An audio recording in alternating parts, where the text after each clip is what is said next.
Pertama-tama kami sampaikan rasa syukur yang luar biasa karena pada malam hari ini setelah kita melakukan launching ya, pembukaan sekolah, maka pada malam hari ini kita memulai sesi yang pertama.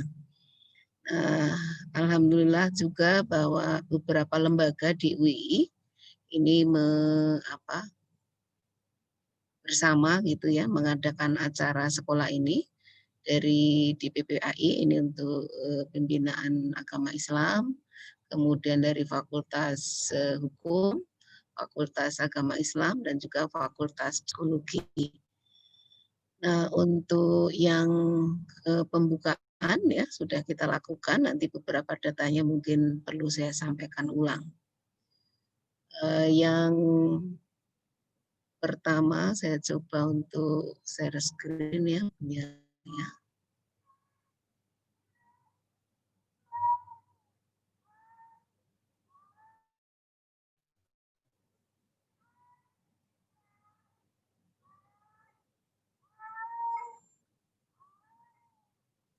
Baik Bapak Ibu sekalian, Mas Mbak ya dari berbagai area di Indonesia. Kalau dilihat dari area cakupannya, ada di dalam negeri, ada di luar negeri, ada di timur, ada di barat, dari berbagai kalangan. Saya namai judul saya Mewarnai Cakrawala Ibu Pertiwi ya, karena mungkin Ibu Pertiwi kita sebut berduka kaitannya dengan ketahanan keluarga. Sehingga kita upayakan bagaimana untuk membangun ketahanan keluarga muslim di Indonesia. Dalam konteks ini kira-kira mungkin saya akan sampaikan permasalahan keluarga Indonesia, mungkin ini bagian besar yang saya sampaikan. Saya tambahkan juga nanti dengan nilai Islam tentang keluarga, kemudian membangun ketahanan keluarga dan strateginya, kira-kira seperti itu. Mungkin cepat saja ya. Jadi kalau orang Korea itu punya gitu ya, misalnya mereka sebut ketika orang lain sedang tidur kamu harus bangun. Ketika orang lain bangun kamu harus berjalan, ketika orang lain berjalan kamu harus lari. Ketika orang lain berlari kamu harus terbang. Nah, kalau orang Indonesia itu gimana ya nilai orang Indonesia gitu, tentang keluarga. Jadi kehidupan keluarga sendiri ini kalau kita lihat mulai dari sebelum perkawinan, kemudian ada anak, ada remaja, menjadi pasangan usia subur ya, lanjut usia sampai meninggal dunia. Boleh jadi tidak semua proses itu dialami. Nah, salah satu hal mungkin yang saya ambil ini satu saja ya, perkawinan, ada beberapa definisi di belakang, tetapi ini yang saya sampaikan di depan. Ini soal total komitmen, total person, sama juga dengan total life, gitu. Kira-kira seperti itu. Nah, saya ingin sampaikan beberapa persoalan ya kaitannya dengan kehidupan global dan kehidupan keluarga kita, situasi kependudukan, ini termasuk dunia digital dan kehidupan keluarga. Dan ada tawaran ya berbagai ideologi di dunia ini yang juga dapat mempengaruhi perkawinan dan keluarga di Indonesia. Jadi kalau di aspek globalnya ya dunia kita tanpa batas, dunia ada di dalam kegemaran ya, ideologi dan pemikiran apapun itu memasuki ruang kita tanpa jeda. Begitu juga dengan kemajuan teknologi sangat memudahkan. Ilmu pengetahuan berkembang juga sangat pesat, manusia berada di tempat yang sama, meskipun kadang pemikirannya bisa berbeda, kemudian orang bisa berbeda-beda areanya, tapi berada di Zoom yang sama seperti kita. Nah, perdamaian, kedamaian, dan kebahagiaan memang menjadi demikian berharga, apalagi pada situasi pandemik seperti sekarang. Tapi kata kuncinya adalah keluarga adalah pilar peradaban bangsa. Nah, bagaimana globalisasi itu tidak meruntuhkan dan tidak menggerogoti pilar-pilar peradaban bangsa itu sendiri. Ini saya ambilkan dari punya Pak Hasto Wardoyo kemarin ya. Mungkin Bapak Ibu yang belum hadir. Nah, yang jelas memang ada situasi darurat perceraian. Kemudian apalagi nanti kalau dilihat siapa yang menginginkan perceraian. Nah, yang banyak menginginkan adalah dari pihak perempuan. Jadi ini kalau dilihat angkanya memang terus meningkat ya. Kemudian apa penyebabnya? Ini kalau di makro ya disebutkan oleh pembukaan kita kemarin ya tidak harmonis, ekonomi, cemburu, tidak bertanggung jawab ya ini 81.000 ya. Kemudian ada pihak ketiga ini juga cukup besar. Nah ini 70%-nya adalah perempuan. Kalau di Sleman misalnya di lokasi di mana saya tinggal, ya ini perselisihan, pertengkaran terus-menerus, faktor ekonomi, nah ini atau pasangan meninggalkannya. Nah, kawin dan cerai ini kalau kita lihat ya datanya terus meningkat seperti ini meskipun kalau kita bilang datanya seperti ini penduduk kita juga meningkat. Kemudian ini saya kira PR kita tentang gangguan mental emosional pada penduduk Indonesia ya. Kita sering disebut sebagai apa? Menghasilkan generasi yang kurang tangguh ya dan secara emosional terganggu. Kemudian proporsi disabilitas ya, ini anak 5-17 tahun ini kalau dilihat ya persentasenya mungkin tidak besar, tetapi ada dan ini sampai 7% misalnya. Nah, kemudian yang gangguan jiwa berat ini kalau dilihat ya ini sudah sampai di semua umur ya. Ini angka nasionalnya 1,7, tapi ini di sini tertulis DIY cukup tinggi 2,7, termasuk ART dengan gangguan jiwa ya. Jadi kalau kader-kader di desa itu mereka diajari ODGJ ya orang dengan gangguan jiwa itu seperti apa karena di tempat-tempat yang kecil orang ingin bunuh diri dan sebagainya itu sudah mulai merebak di berbagai tempat.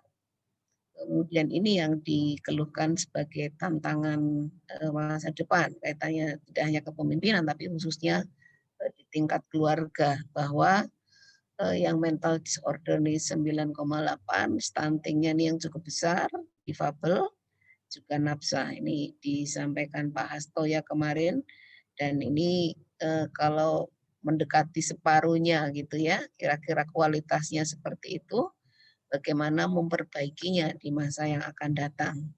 Termasuk kehamilan remaja, ini juga menjadi sorotan ya, kaitannya dengan pergaulan, dengan hiburan, dengan fasilitas smartphone dan lain sebagainya, termasuk perkawinan anak.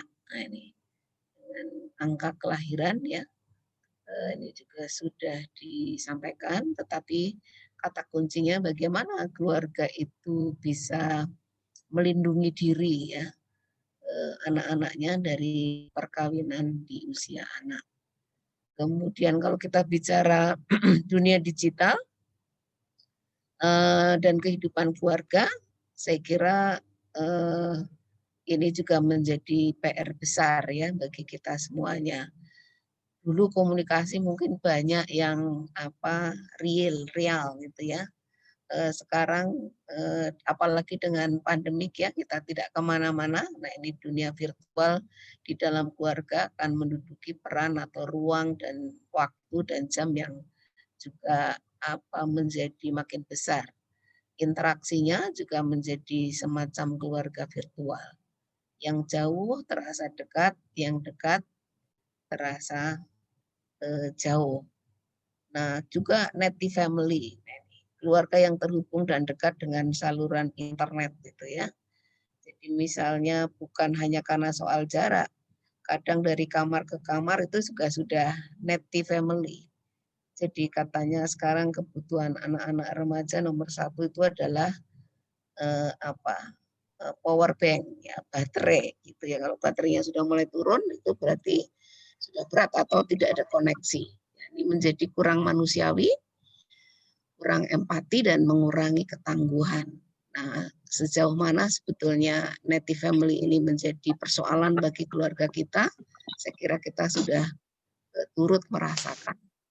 Atau keluarga yang bingung ini karena kebanjiran informasi ya. Informasinya dari berbagai pihak, filternya tidak kuat ya. Keluarga menjadi tidak mudah memperjuangkan visi dan misi. Misalnya kita mendengar dari kasus tunjangan profesi guru gitu ya. Kemudian Bapak Ibu guru tunjangannya jadi banyak, bisa membeli smartphone, kemudian ada CLBK katanya cinta lama balik kembali yang banyak juga menyebabkan perceraian tadi. Nah, mungkin juga menjadi sangat pragmatis ya, dalam arti bahwa karena semua instan, apalagi sekarang dengan marketing digital, perdagangan online dan seterusnya. Kemudian juga nih hedonisme. Jadi semua serba yang enak, yang nikmat mungkin juga menjadi kurang ya peduli pada orang lain. Termasuk model peran yang berubah di dalam keluarga, peran ayah, peran ibu, mungkin dulu peran ibu dominan, peran ayah kurang. Nah, sekarang bisa jadi sama, bisa jadi berubah. Padahal misalnya contoh untuk peran ayah ini dalam proses seperti ini menjadi sesuatu yang sangat penting. Dan dunia dan keluarga seolah tidak punya jarak. Tapi bagaimana memfilternya ini adalah persoalan komunikasi di dalam keluarga. Di kasus-kasus yang banyak, misalnya ya smartphone untuk anak ya mengendarai atau menggunakan smartphone tapi tanpa ujian berkendara, berselancar tanpa pemandu, menganggap tidak berisiko lengket ke tabung. Ingat generasi ini disebut glue to the tube gitu ya, jadi lengket ke tabung. Kesehatan fisik anak yang lengket ke tabung ini juga tanpa batas ya, dianggap solusi membuat anak tenang dan senang, padahal ini ada masa mereka untuk bisa istilahnya berapa lama waktu normal mereka untuk lengket ke tabung itu. Nah, ini juga PR yang cukup besar bagi kita. Kekerasan dan kriminalitas di dunia digital ya. Ada yang berkaitan dengan perempuan yang kecil, yang anak-anak, kemudian keluarga, mereka yang tidak berpengetahuan, mereka yang lemah ya. Ini mungkin kalau dari segi data di sana sini sudah ada, tetapi bahwa trennya saya kira bukan akan mengecil ya, tapi akan membesar kecuali kita memang bersama-sama menggerakkan ya satu harapan yang sama, tindakan yang sama untuk memperkuat ketahanan keluarga. Ini tawaran berbagi ideologi ya, ada paham keagamaan sampai misalnya soal terorisme ada di sini, ada paham kenegaraan ya, negara ini ada yang sah, ada yang mengatakan tidak sah, kemudian ada yang mencoba memberikan paham-paham yang lain dan sebagainya. Tetapi kita semuanya ini perlu memahami di masing-masing atau liberalisme yang kebebasan dalam soal apa misalnya. Terutama misalnya kebebasan pendapat. Kalau ini di keluarga itu yang seperti apa? Ini juga perlu dirumuskan di dalam keluarga. Kemudian kebebasan bersikap misalnya, itu yang seperti apa? Kita belajar misalnya dari kasus di Perancis ya, apakah seperti itu?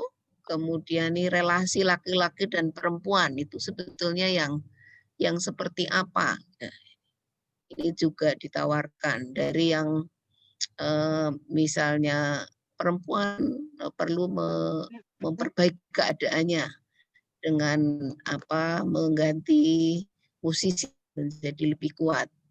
Atau sebaliknya kita sebagai keluarga muslim menyadari bahwa misalnya muasaroh bil ma'ruf ya di antara laki-laki dan perempuan adalah kuncinya. Nah, kemudian juga nih soal pembebasan perempuan itu seperti apa, dan saya kira banyak ideologi-ideologi lain yang berkembang ya dan datang bebas, kita bisa membaca dan lain sebagainya. Nah, ini tantangan bagi keluarga kita adalah mengenali, kemudian mendiskusikan dan memilih mana sebetulnya yang menjadi pilar dari keluarga kita, kemudian menguatkan keluarga kita dan memajukan juga bangsa dan negara kita. Nah, mungkin ini juga PR yang besar dan tidak sederhana bagi para bapak, para ibu, para mahasiswa ya. Apalagi kalau temannya hanya smartphone, kepada siapa kita diskusi. Contoh misalnya tentang feminisme. Feminisme itu ya bukan agama, dia hanya seperti tadi, dia paham saja gitu. Jadi kalau misalnya berbeda yang ini, berbeda yang itu ya, nah ini juga perlu didiskusikan. Jadi artinya apa feminisme itu monolitik ya hanya satu saja, tidak. Feminisme itu juga beragam alirannya dari yang paling liberal kemudian sampai dengan yang paling konservatif. Nah, ini salah satu contoh ideologisasi yang juga perlu dikenali gitu ya. Mungkin orang bisa menyebutnya sebagai ini feminisme Muslim atau feminisme Islam di Indonesia atau seperti ekonomi Islam dan lain sebagainya. Kalau ekonomi Islam nggak rame, tapi kalau bicara feminisme Islam jadi rame seolah-olah beda sehingga terjadi saling dorong di antara pihak-pihak yang ada. Mungkin juga disebut feminisme itu dari barat gitu ya.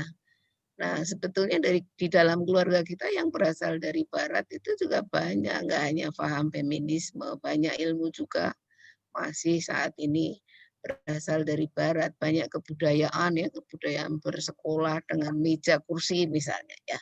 Itu juga sama, tetapi menjadi krusial ketika kita bicara asalnya. Apakah feminisme itu hanya soal perempuan yang ingin mengalahkan laki-laki? Ini juga perlu kita uji karena tadi yang beragam alirannya. Apakah ini harus dilawan, harus dihilangkan gitu ya. Kita harus mengerti bahwa ini adalah salah satu contoh paham ya. Kemudian kalau kita misalnya teman-teman saya yang bergabung di pusat studi gender di perguruan tinggi tentu banyak melakukan penelitian-penelitian empiris ya, bagaimana keadaan perempuan, bagaimana keadaan laki-laki, bagaimana jam kerja laki-laki, bagaimana jam kerja perempuan, bagaimana supaya ada riset policy ya yang membantu ya mengharmoniskan keadaan keluarga. Atau tentang gender ya. Misalnya kalau dulu saya di UI disebutnya bugender ini ya. Ya bagaimanapun gender ini diakui di banyak negara, digunakan di PBB juga, kemudian ya sebagai satu contoh soal ya ini konstruksi sosial yang memang sangat beragam antara satu area dengan daerah yang lain bisa berbeda-beda. Namun demikian kita juga perlu menyadari bahwa kata kuncinya tadi adalah ketahanan, kebahagiaan, kedamaian keluarga, kedamaian bangsa, ya, kesejahteraan dan sebagainya menjadi salah satu pokok pikiran yang perlu dipertimbangkan. Gender mainstreaming ini juga menjadi kebijakan pemerintah sampai di tingkat desa gitu ya. Jadi ini bukan soal mengalahkan laki-laki, mengalahkan perempuan, perempuan tertindas, tapi bagaimana memperoleh keadilan sesuai dengan keadaan masing-masing dan membawa kesejahteraan buat semuanya. Nah, apakah gender ini juga merekonstruksi keluarga? Ya, tergantung tadi pada bagaimana konstruksi sosial di suatu tempat, kemudian bagaimana keluarga juga mengadaptasi, karena ini juga proses budaya ya yang terus berkelanjutan. Kemudian ini soal merekonstruksi jenis kelamin misalnya. Apakah ini juga bagian dari sesuatu yang akan terjadi seperti ini? Ya ada beberapa data-data yang memang mengarahkan ya seperti itu. Misalnya seperti di Thailand, kalau kita bicara jenis kelamin, ya mereka membuat dalam kriteria yang banyak. Di Indonesia misalnya laki-laki dan perempuan.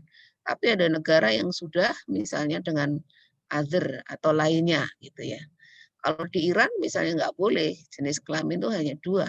Siapa saja yang berbeda, maka mereka harus bawa ke rumah sakit ya, kemudian dibantu oleh negara sampai akhirnya dia bisa memutuskan. Bagaimana dengan di Indonesia? Yang jelas dalam konteks ini di Indonesia sangat beragam ya, ada transgender dan lain sebagainya.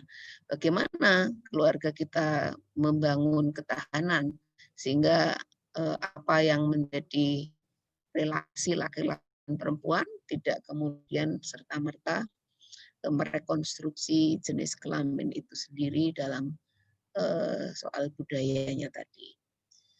Kemudian apakah ini mendekonstruksi keluarga? Kalau kita tanyakan, ya paling tidak ibu, bapak, kemudian teman-teman semuanya yang bergabung pada malam hari ini, tentu kalau namanya misalnya di UI Pusat Studi ya, tentu tujuannya adalah kebaikan ya, kemajuan, kemuliaan.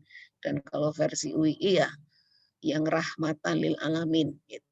Bahwa ada pemaknaan yang seperti ini, nah, itu ya kita sikapi, misalnya dengan melakukan sebuah studi dan lain sebagainya, di sebelah mana dia mengkonstruksi bukti-bukti empiris, saya kira akan sangat membantu dalam soal ini. Nah, saya masuk saja ke nilai-nilai ya, beberapa nilai saja, ini sebagian juga sudah kita anggap ya, kita tulis, kita gunakan di dalam pembukaan kemarin. Nah, yang pertama ini adalah soal bahwa visi keluarga Muslim itu sendiri. Jadi di sini saya bacakan artinya saja ya. Jadi ini kalau kita berdoa pasti sangat hafal ya. Jadi Rabbana hablana min azwajina wa dzurriyyatina qurrata ayuni waj'alna lil muttaqina imama. Jadi kita pasti tidak akan pernah lepas ya dari doa seperti ini para orang tua ya, akan keturunan dan istri yang menjadi penyenang hati. Nah, kemudian yang lain saya kira nih soal pentingnya mempersiapkan sebuah keluarga, kemudian juga pentingnya mengelola keluarga, kemudian pentingnya melakukan antisipasi ke depan agar keluarga yang akan terbentuk, yang sudah terbentuk, kemudian yang mengalami goncangan ya seperti itu bersiaga akan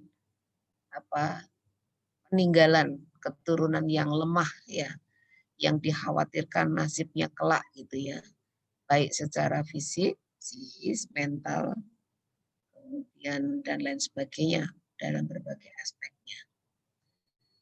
Nah, ini juga kata kunci yang penting dalam pembangunan keluarga ya, bahwa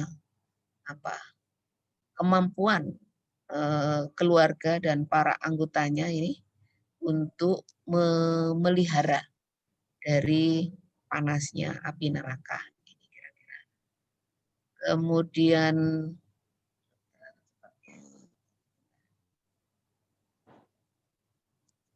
ini saya kira kita masuk ke ketahanan. Beberapa nilai saja yang saya masukkan, saya kira teman-teman Bapak Ibu nanti bisa menambahnya. Nah, untuk ketahanan sendiri saya kira secara nasional kita bicara ketahanan keluarga itu dalam konteks kondisi penduduk ya, fisik non fisik ya, derajat kesehatan, pendidikan, pekerjaan, produktivitas, tingkat sosial, ketahanan, kemandirian, kecerdasan sebagai ukuran dasar ya, hidup sebagai bangsa yang layak. Jadi ini Juga di ayat berikutnya itu unit terkecil dalam masyarakat yang terdiri dari suami istri atau suami atau istri dan anaknya atau ayah dan anaknya atau ibu dan anaknya. Kata kuncinya adalah keluarga berkualitas yang hidup dalam lingkungan yang sehat. Yang berkualitas seperti apa? Ini kalau kata kunci di situ adalah perkawinan yang sah, ya, sejahtera, sehat, maju mandiri dan memiliki jumlah anak yang ideal, berwawasan ke depan, bertanggung jawab, harmonis dan takwa. Nah, jadi di sini ada keuletan, ketangguhan, kemudian fisik material, bisa hidup mandiri. Saya kira ada kata kunci penting di sini karena keluarga Indonesia jarang yang memberi informasi kapan anaknya itu dewasa, kapan anaknya mandiri, kapan berhenti minta uang, ya, kapan mereka mandiri secara sosial, ekonomi dan seterusnya. Jadi kalau saya tanya ke mahasiswa katanya setahun setelah kuliah. Padahal kalau kajian fikih muamalah itu dewasa ukurannya itu balik, ya. Balik anak sekarang malah kecil-kecil. Nah, ini tentu menjadi PR besar bagi kita mengembangkan kemandirian pada anak, ya. Kemudian diri dan keluarganya hidup harmonis lahir dan batin sehingga tidak mengalami kerentanan, ya. Artinya dalam berbagai matanya itu tidak atau kurang mendapat kesempatan mengembangkan potensi baik fisik ataupun non fisik. Jadi ketahanan keluarga dapat diukur menggunakan sistem yang meliputi input, ya, sumber daya fisik dan non fisik, manajemen keluarga nih, permasalahan dan mekanisme penanggulangannya ataupun output. Jadi ini kalau ya, sistem ketahanan keluarga ini ya ukuran kemampuan keluarga dalam mengelola masalah yang dihadapinya berdasarkan sumber daya yang dimilikinya untuk memenuhi kebutuhan keluarganya. Termasuk ini bertahan, beradaptasi, senantiasa berubah, dinamis, dan positif dalam mengatasi tantangan keluarga. Di antaranya ini misalnya dengan saling melayani sebagai tanda kemuliaan, keakraban, ya, kemudian mengajar dan melatih anaknya dengan berbagai tantangan kreatif, suami istri yang memimpin seluruh anggota keluarganya, dan anak-anak yang mentaati menghormati orang tuanya. Jadi kemampuan keluarga menangkal atau melindungi diri dari berbagai persoalan atau ancaman kehidupan, baik yang datang dari dalam keluarga itu sendiri maupun dari luar. Nah, aspeknya saya kira kalau versi negara itu 3, ya, fisik, sosial, psikologis. Ya. Kemudian kalau pakai peraturan Menteri PPPA ini, itu tentang konsepnya, itu ada legalitas dan keutuhan keluarga, fisik, ekonomi, sosial psikologi, dan sosial budaya. Nah, kalau di Jogja ini ada perdanya. Perdanya itu saya kira hampir sama, ya, karena acuannya seperti itu. Kemudian di sini mewujudkan ketahanan keluarga. Kemudian ini tadi ini sama, ya, dengan yang di DIY. Kemudian ini dari dalam maupun dari luar ini juga sama. Kemudian kalau keluarga miskin ini ya sama, tidak bisa memenuhi kebutuhan dasar. Kemudian di Perda DIY ini juga sama seperti itu, ya, ada kesetaraan gender gitu. Kemudian ketahanannya terdiri dari berbagai aspek. Ngapunten Bu Trias, 2 menit ya. lagi. Yeah. Nah, ini kalau kita lihat ya fungsi keluarganya ada 8, ini indikator 30, ya, versi kementerian tidak saya sebutkan. Jadi bagaimana kita memahami prinsip keluarga sakinah, ya. Jadi prinsipnya ini misalnya soal orientasi, soal pola keluarga besar, soal kesederajatan, keadilan, ya, perekat, kemudian ada kebutuhan pokok, ya, sampai dengan aspeknya. Jadi ini perkawinannya sah, ya, bukan diri, mampu memberikan kasih sayang, rasa benar, dan sebagainya. Jadi orientasinya ini yang menjadi kata kunci penting. Nah, strategi penguatannya bisa dilakukan sebelum pernikahan, proses belajar selama pernikahan, kemudian tempat belajar atau pusat layanan bagi keluarga, penguatan institusi, pelaku penguatan keluarga, pemerintah yang terintegrasi dan masif, sinergi dan kolaborasi lintas institusi, juga lintas agama. Jadi kalau basis pertahanan keluarga muslim ini adalah ini mempertahankan mitsaqan ghalidhan, ya, perjanjian suci, bahwa keluarga adalah bagian dari ibadah kepada Allah Subhanahu wa taala. Kemudian dunia tidak ada yang abadi, ya, hanya persinggahan sementara dan sangat pendek waktunya. Manusia sangat kecil di hadapan ilahi, maka harus jelas visi misi dan keluarga beserta anggotanya memiliki kepribadian yang kuat, ya, seperti itu. Nah, saya kira itu Pak Subhi. Terima kasih. Assalamualaikum warahmatullahi wabarakatuh. Waalaikumsalam warahmatullahi wabarakatuh. Luar biasa. Terima kasih kepada Bu Dr. Trias Setiawati yang sudah banyak mengupas, ya, terkait dengan ketahanan keluarga, khususnya ketahanan keluarga Muslim. Begitu. Nah, Ibu Bapak yang saya hormati, untuk sesi selanjutnya adalah survei dan juga ice breaking yang akan dibersamai oleh Bu Anissa Budiwati, dosen Fakultas Ilmu Agama Islam UII. Monggo Bu Anissa.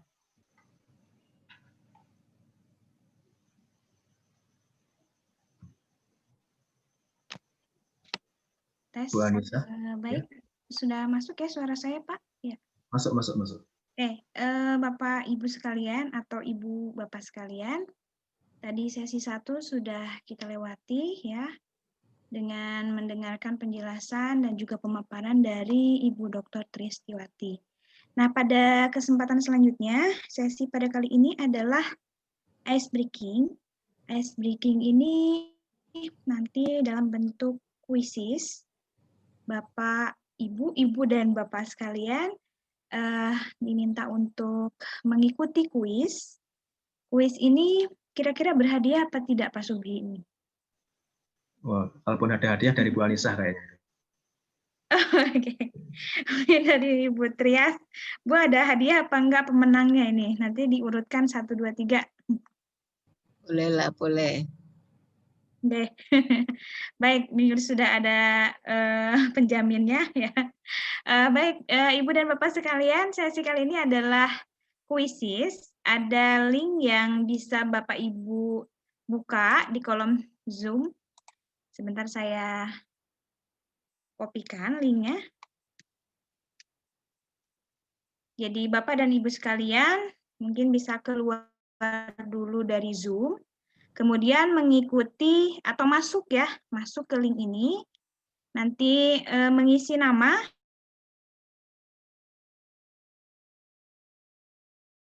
karena tadi sudah dibilang ada hadiahnya begitu ya. Baik, ini quizizz.com sudah ada linknya. Bisa tolong dikirimkan di chat, Bu Anissa. Oke, ini sudah saya kirim ke everyone yang ada di chat Zoom ya. Nah, oke, kemudian nanti Ibu Bapak jika di link tersebut diminta PIN atau angka, Bapak Ibu dan Bapak bisa memasukkan angka 041157. Baik, untuk melihat progresnya, mari kita lihat di share screen ya. Bu, PIN-nya berapa? Jangan ngebut dong, 04 berapa? Oh ya, itu ada di, sebentar Bu, di kolom chatting Zoom. Angka yang nanti dimasukkan adalah 041157 ya. Saya ulang, 041157.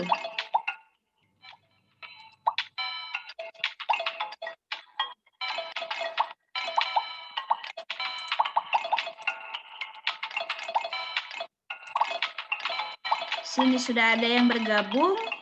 Namanya mungkin bisa dituliskan, bisa full name aja ya, namanya lengkap gitu. Dan ini Bapak Ibu kami tunggu, jadi tidak usah terburu-buru.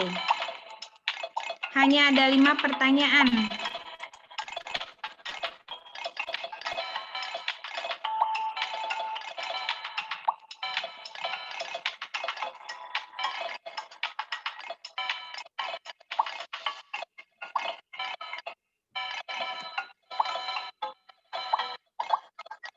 Bagi yang belum bisa bergabung, silakan untuk dilihat setting Zoom-nya ya. Diklik linknya, kemudian nanti ada PIN 041157.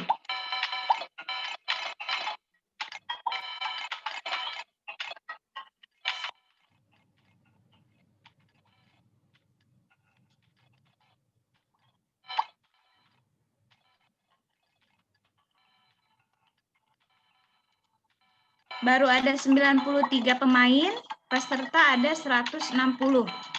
Mudah-mudahan masih mencukupi.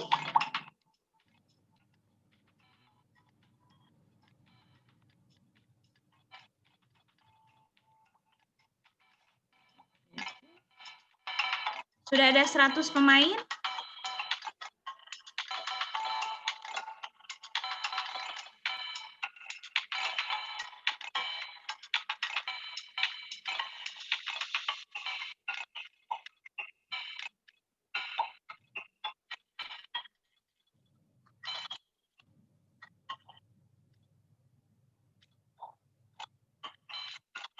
Baik, yang bergabung baru 106 dan 60 yang baru menyelesaikan 5 pertanyaan.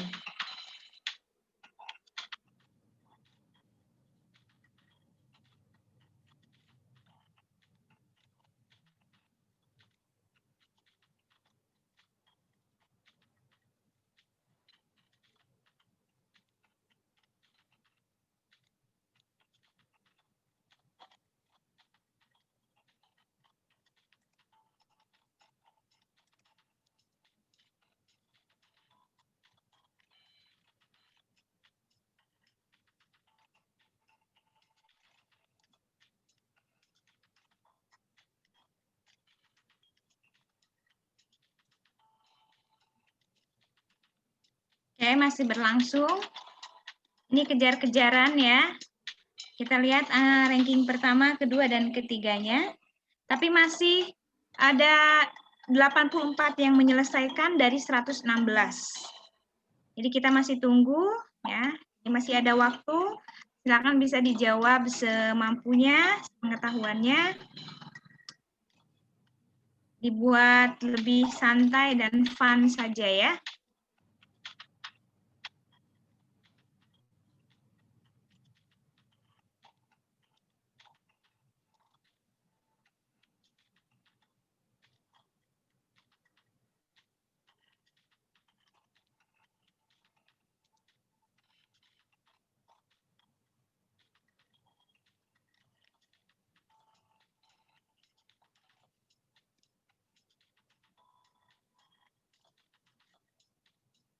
Sementara ini ranking 1 masih Zulfa, tapi yang lain masih bisa menyusul jika bisa menjawab dengan cepat dan juga benar.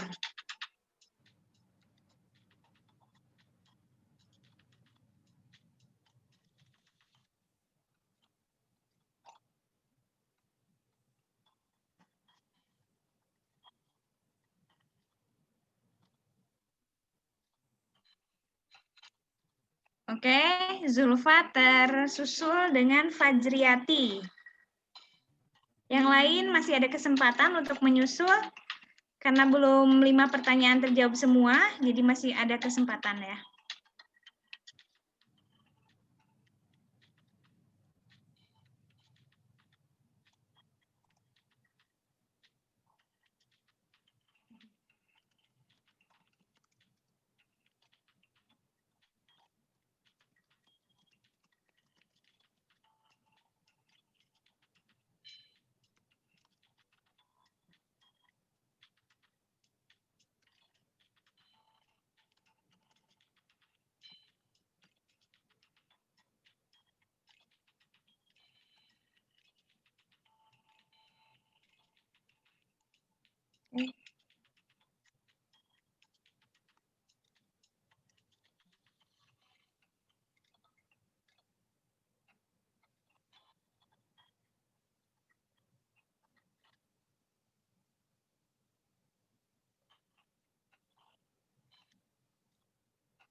Baik, mungkin sisanya bisa dipercepat lagi untuk menjawab.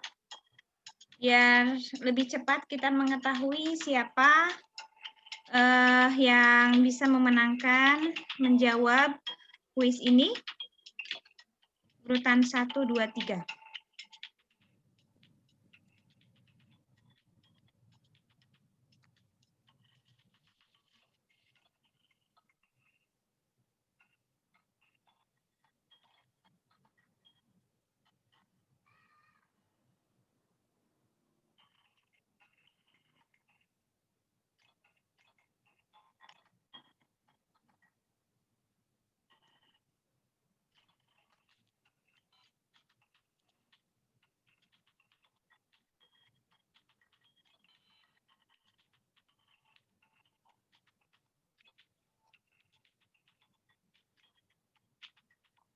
Oke, 105 orang saja.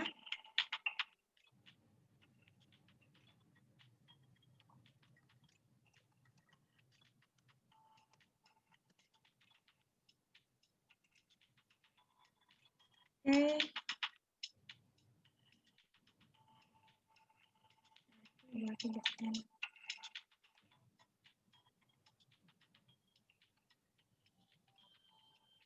Baik, Bapak dan Ibu sekalian, kita sudah punya pemenangnya.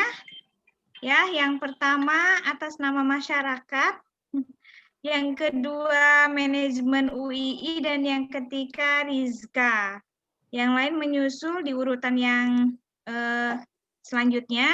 Kami akan save 3 menang kuisis dari kuis yang sudah diadakan.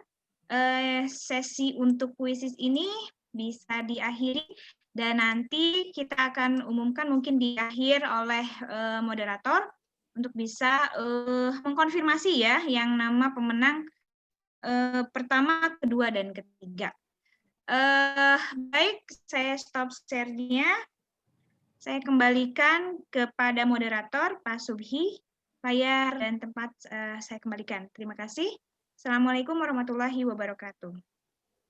Waalaikumsalam warahmatullahi wabarakatuh. Terima kasih pada Bu Dr. Anissa Budiwati. Ada istilah baru ya, layar dan tempat saya kembalikan. Bisa juga ya. Biasanya kan waktu dan tempat. Oke, Ibu Bapak yang saya hormati, untuk sesi selanjutnya adalah paparan materi dari Ibu Dr. Dinar Dewi Gania STMT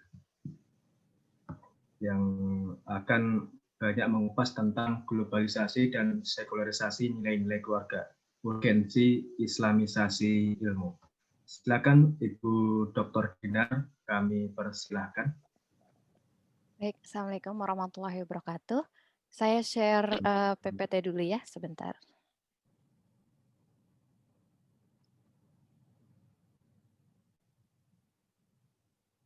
Sudah bisa ya, Mas, di itu ya, sebentar. Belum masuk. Ya, sebentar.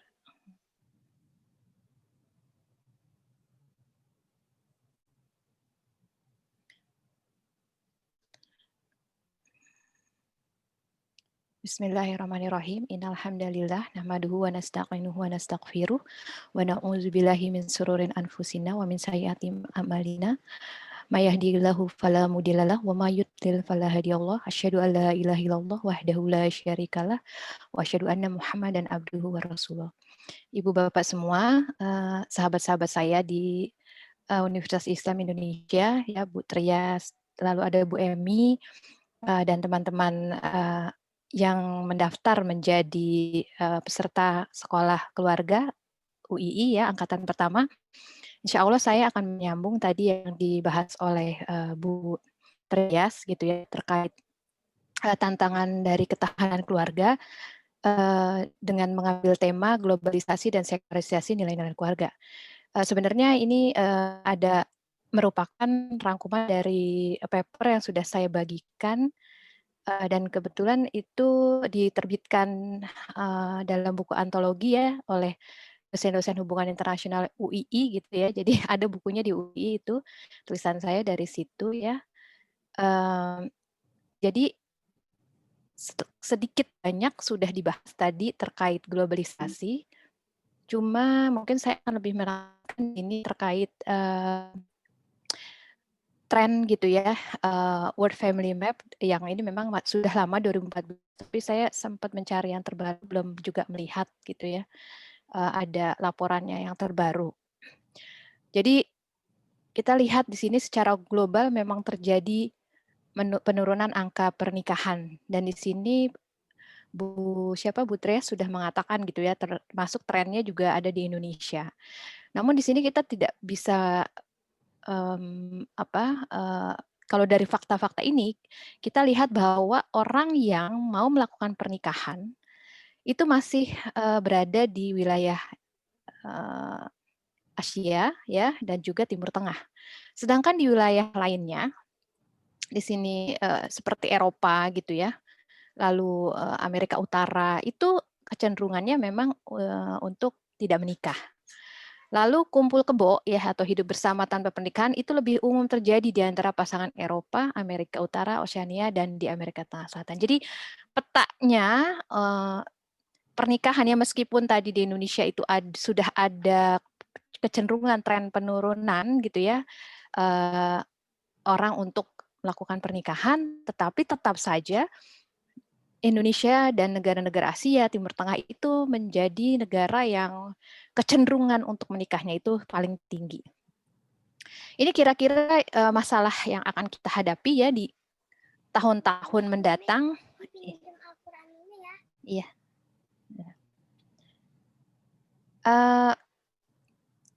Nah ini ada riset gitu ya, tahun 90 di Amerika. Jadi riset itu memberi pertanyaan ya kepada senior high school senior high school senior murid SMA gitu ya. Jadi mereka menanyakan dalam risetnya itu apakah ide yang baik gitu ya untuk tinggal bersama sebelum menikah ya, kumpul kebo dalam kata lain gitu ya. Nah, tetapi mayoritas anak-anak SMA waktu itu ternyata mengatakan itu adalah ide yang baik gitu ya. Jadi ide yang baik untuk tinggal, sebentar ya Bu Ibu. Ada di itu Mimi, di tempat pensil. Maaf ya, biasa kalau malam masih ada anak-anak. Ya, jadi ternyata memang sudah ada kecenderungan ya untuk melakukan mengatakan ide kumpul gua itu di tas ke kakak aja gitu. Minta ke kakak. Ya, ide untuk kumpul kebo itu ternyata adalah ide yang baik. Ya, dan mungkin gitu ya, ini berapa tahun? Tahun 90. Fenomena ini mungkin kalau kita melakukan survei ya di kota-kota besar di Indonesia ya bisa jadi walaupun belum pelaksanaannya tentunya mereka belum gitu ya menginginkan, tetapi kalau kita lihat persepsi bagaimana pergaulan bebas tadi yang Bu Trias katakan gitu, itu memang sudah ada tren-tren ke sana. Tapi nauzubillah, makanya sekolah ini diadakan ya karena kita harus mengantisipasi ke depannya tentunya apa yang tadi karena globalisasi akan segera datang di negeri kita gitu. Nah, di sini saya ingin menjelaskan dulu makna sekularisasi gitu ya. Jadi sekularisasi itu sebenarnya bukan tidak sama dengan sekularisme. Sekularisasi ini kalau menurut Harvey Cox terus dibahas oleh Prof. Al-Atas gitu ya, bahwa proses yang terbuka ya di mana nilai worldview itu secara terus-menerus diperbaiki dan berubah menurut evolusi sejarah. Nah, sekularisasi ini berusaha untuk membebaskan manusia dan agama dari pengaruh metafisik yang mengontrol logika dan bahasa mereka. Jadi, sekularisasi itu adanya di kepala kita, gitu ya, adanya di pikiran kita. Sekularisasi ini ingin menghilangkan bahasa-bahasa metafisika itu di dalam logiknya manusia. Contohnya gini, ketika ada gempa bumi misalnya ya, lalu kenapa sih ada gempa bumi? Lalu ahli-ahli atau koran media atau teman-teman semua atau akademisi mengatakan, oh ya karena Indonesia berada di lempengan dan lain-lain gitu ya. Nah, tetapi setelah itu kita memaknai ya sebagai seorang muslim, oh iya ini mungkin kita banyak melakukan maksiat, negara kita kurang seperti ini ya, kurang beriman dan lain-lain. Nah, ketika kita mengatakan itu ya bahwa ada faktor lain nih yang menyebabkan adanya gebah mumi dan itu adalah faktor kemaksiatan masyarakat, itu pasti ya langsung dikatakan jangan bawa-bawa agama ya di dalam ranah sains dan lain-lain. Nah, itu salah satu sekularisasi gitu ya. Jadi ketika kita tidak boleh lagi dalam logika kita itu menyangkut dengan hal-hal yang terkait akhirat, terkait hal-hal yang sifatnya goib. Ya Tuhan, akhirat, surga neraka, alam kubur gitu. Ya, jadi itu adalah sesuatu yang ingin dihilangkan dari pola pikir kita. Jadi sebenarnya sekularisasi itu bukan terlihat dari fisikal, ya bukan terlihat dari orang memakai baju modern gitu ya atau mengikuti orang barat, bukan seperti itu ya. Justru sekularisasi ini berbahayanya karena ada di pikiran kita. Kenapa? Karena dia bisa saja berjilbab panjang, berjilbab syar'i, berjilbab seperti seorang muslim yang taat, tetapi pikirannya sudah seperti tadi. Ya, sudah tidak bisa membedakan antara Islam dengan ideologi-ideologi yang ada. Ya bahkan mencampur-campurnya. Ya, anggapnya itu adalah sesuatu yang oh iya sekarang makanya mereka oh iya Islam juga kan menentang kemiskinan struktural ya. Jadi memang Islam itu sosialisme gitu. Nah, ini adalah satu-satu yang hasil produk dari sekularisasi ya ketika kita tidak lagi bisa membedakan ya konsep-konsep yang sifatnya metafisika. Ini memang sesuatu yang harus dibahas cukup panjang gitu ya terkait sekularisasi ini. Tapi intinya itu ya. Jadi dia mengosongkan pikiran kita dari logika-logika yang terkait dengan hal-hal yang goib ya. Dan di sini tentunya agama di situ. Nah, ini globalisasi ya tadi sudah jelaskan. Jadi saya tidak perlu jelaskan karena waktunya juga terbatas. Ya intinya gitu ya globalisasi ini akan mendekatkan social relation itu ya tidak lagi hanya orang-orang yang terdekat gitu ya. Tetapi apa yang menjadi event peristiwa di negara yang jauh dari tempat kita itu bisa mempengaruhi kejadian di tempat kita yang sangat jauh gitu ya. Local event. Lalu apalagi value yang tadinya nilai-nilai yang tidak sama gitu ya antara satu negara dengan negara lain itu bisa menjadi sesuatu yang seragam ya ketika media televisi, media sosial ya apalagi sekarang itu mulai mudah memasuki pintu-pintu atau kamar-kamar ya bahkan keluarga kita. Nah disitulah kenapa sekularisasi dan globalisasi ini penting dibahas ya karena dia akan tadi menjadikan family value gitu ya atau nilai-nilai ya keluarga itu terancam. Ya saya menekankan di sini lebih kepada nilai-nilai ya karena kalau sifatnya nanti tadi ya yang sudah dipaparkan data-data Bu Trias gitu itu silahkan diakses gitu ya itu sudah banyak bisa kita ketahui melalui media massa gitu itu juga sudah cukup banyak. Tetapi bagaimana pikiran itu gitu ya atau nilai-nilai keluarga yang coba dirusak gitu ya di challenge gitu ya oleh globalisasi ini. Nah, inilah yang sebenarnya perlu kita sadari sebagai orang tua. Ya, karena anak-anak kita bisa jadi tadi yang saya bilang ya, dia terlihat seperti sholatnya, puasa dan lain-lain, tetapi pikirannya ini sudah tidak bisa membedakan antara baik buruk, benar salah, mana yang Islam, mana yang tidak gitu. Nah, ini yang harus menjadi pegangan perhatian kita semua. Nah, family value itu ini gambar yang mungkin diadopsi dari Prof. Eis dan tim gitu ya. Bahwa nilai keluarga ya atau family value itu merupakan satu bagian ya dari keseluruhan komponen yang akan mensupport dari keluarga itu sendiri. Nah, nilai keluarga ini emang adanya di bawah karena dia sendiri fondasi. Makanya menurut saya kerusakan yang paling besar yang harus kita sebenarnya waspadai adalah kerusakan nilai ini. Ya. Tentunya penting manajemen keluarga, tugas perkembangan, tugas krisis dan lain-lain itu penting ya, itu memerlukan ilmu tersendiri. Tetapi ketika pondasinya ini kurang kuat ya, tentunya ini akan bermasalah ya.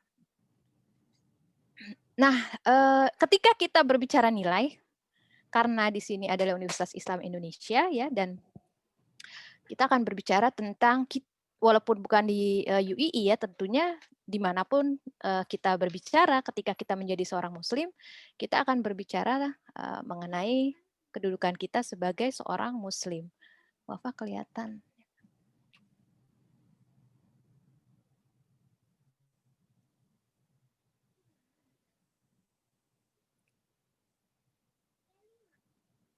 Baik, nah ini. Jadi mungkin konsep ini masih ada yang mungkin sering mendengar gitu ya. Wafa, kamu kelihatan dari kaca. Maaf ya, saya pindah dulu deh kalau gitu sebentar aja.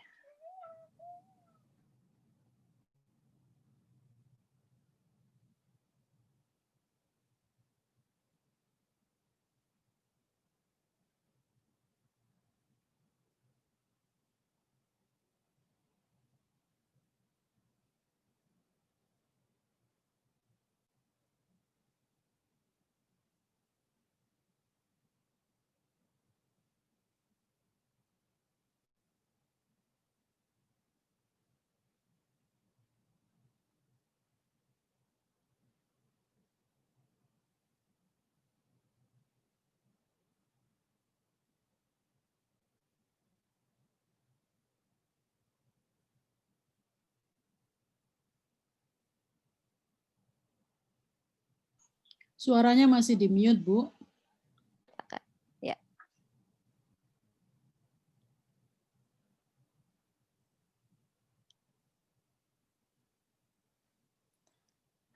Sudah terlihat ya, Bu ya? Sudah, Bu. Iya. Nah, di sini kita lihat worldview of Islam gitu ya. Jadi ini adalah serangkaian konsep gitu ya, jalinan konsep dalam pikiran kita gitu ya, yang memang tidak kelihatan, gitu. Tetapi ini didapat tentunya dari bacaan kita, didapat oleh didikan keluarga, didapat dari perenungan diri gitu ya, banyak. Nah, jalinan konsep ini tentunya ya itu akan kita gunakan untuk memandang realitas. Realitas di sini tentunya adalah bisa dua gitu ya, bisa ada yang fisikal, ada yang non fisik atau metafisik. Nah, kalau orang non Muslim gitu ya, artinya yang di luar agama Islam, itu kemungkinannya realitas bagi mereka itu bukan cuma itu tidak realitas yang metafisik itu tidak dimasukkan sebagai realitas. Ya, jadi mereka mengingkari adanya realitas yang metafisik. Bagi mereka yang ada itu hanya yang terindra. Ya, sedangkan kalau orang-orang Muslim ya, tentunya kan kita mengakui ada dua realitas. Jadi ada yang fisikal dan ada yang metafisikal. Nah, disitulah kita ya dipakai ya, tadi worldview itu dipakai untuk melihat tadi. Misalnya gini, ketika kita melihat babi gitu ya, makanan babi disediakan. Seorang Muslim itu walaupun jenis kelaminnya apapun ya, mau laki-laki mau perempuan, pasti akan mengatakan bagaimana pandangan kamu tentang makanan ini gitu ya. Pasti akan menyatakan kompak ya, nggak lihat jenis kelaminnya bahwa ini sesuatu yang haram, sesuatu yang tidak baik buat agama, buat lain-lain. Tetapi ketika itu kita kasih kepada non-Muslim ya, laki-laki dan perempuan mungkin akan menjawab misalnya orang Korea gitu ya, yang memang seperti adalah makanan itunya, makanan sehari-hari mereka. Mereka akan mengatakan itu makanan yang lezat. Ya, sehingga disinilah perbedaan worldview itu ada di situ. Ya, ketika suatu realitas dilihat gitu ya oleh seorang Muslim dan dilihat oleh seorang non Muslim atau mungkin dari apapun gitu, agama apapun atau dari kepercayaan apapun, ideologi apapun, itu akan mengalami perbedaan. Nah, worldview ini, konsep-konsep yang ada di pikiran kita sebagai seorang Muslim ini sama. Ya, jadi ini bukan mau mazhabnya apa gitu ya. mazhab fikihnya apa, tetapi worldview-nya kalau dia menjadi seorang muslim ini sama. Contohnya apa? Misalnya konsep Tuhan, ini salah satu unsur dari worldview. Tuhan dalam versi Islam itu bisa ditanya ya dari yang misalnya dia memang masih seorang muslim, pasti itu adalah Tuhan yang Maha Esa, dia Maha mengetahui gitu ya, dan dia Maha perkasa misalnya gitu ya. Nah, tetapi ada memang tidak ada tidak sih konsep Tuhan yang berbeda dari Muslim? Banyak ya. Contohnya ada deism gitu ya, bahkan ateism, ada agnostik dan lain-lain. Nah, konsep-konsep ini ya, yang banyak ini tetap sama ya. Jadi worldview Islam itu konsep-konsep kunci yang sejak zaman dahulu sampai sekarang tuh tidak akan berubah. Di sini nanti ada konsep tentang manusia dan moral etika. Ya, moral etika itu terkait konsep benar salah. Nah, nanti kita akan melihat bahwa konsep feminisme itu akan sangat bertentangan dengan konsep moralitas ya, benar salah, baik buruk ya dalam worldview of Islam. Dan juga konsep manusia. Ya, itu akan berbeda ya antara feminisme sebagai ideologi ya, tentunya kalau kita bicara isme itu sudah suatu ideologi. Ya, jadi bukan sesuatu yang netral-netral saja gitu, tetapi itu sudah ideologi seperti juga komunisme. Kita tidak mungkin bisa berbicara komunisme Islam gitu ya, liberalisme Islam gitu ya. Itu adalah sesuatu yang salah gitu. Berbeda dengan misalnya psikologi Islam, itu ada sesuatu yang berbeda tentunya kasusnya. Dan ini sebenarnya ada pembahasan tersendiri terkait ini, tetapi itu adalah bukan sesuatu yang tepat ya mengatakan feminisme Islam atau tadi itu sama saja dengan komunisme, karena isme itu adalah ideologi, dia punya set of perspektif. Ya, dia punya serangkaian konsep-konsep ini. Ya, yang walaupun berbeda tetapi asumsi-asumsinya sama. Kalau tidak, dia tidak akan dimasukin satu kantong kepada komunisme. Kalau dia sama, tidak akan dimasukkan dalam kantong sosialisme, tidak akan dimasukkan dalam kantong feminisme. Kalau berbedanya nggak ada kesamaan gitu ya, kenapa bisa dikategorikan sama sebagai ideologi isme itu ya? Karena ada asumsi-asumsi yang sama. Nah, asumsi-asumsi itulah yang sebenarnya menjadikan kita harus kritis. Ya, tetapi misalnya toh ada ajaran feminisme yang sama misalnya ya dalam level praktek gitu. Itu bukan berarti Islam itu sama dengan feminisme. Atau misalnya tadi yang saya bilang contohnya komunisme, ya dia menentang kemiskinan struktural gitu ya. Islam juga seperti itu, misalnya, oh iya Islam berarti sama dengan komunisme atau sosialisme ya, seperti itu nggak bisa seperti itu, karena apa yang menjadikan perbedaan adalah worldview. Ya, worldview ini kalau secara gampangnya sih orang-orang mengatakan cara pandang. Kalau di Malaysia itu pandangan alam. Kalau bisa juga dikatakan orang mengatakan paradigma ya gitu, tapi berbeda sebenarnya karena worldview ini sifatnya lebih fix ya, lebih tetap gitu. Nah, ini worldview inilah cara pandang Muslim terkait keluarga itu yang menjadi terancam sekarang. Ya, karena nilai-nilai terancam. Tapi itu sebenarnya bukan suatu fenomena yang dialami oleh orang Muslim saja, tetapi ini juga dialami oleh negara Barat. Kenapa? Karena dulu ya seluruh dunia gitu ya, selama berabad-abad konsep keluarga itu adalah natural and fundamental.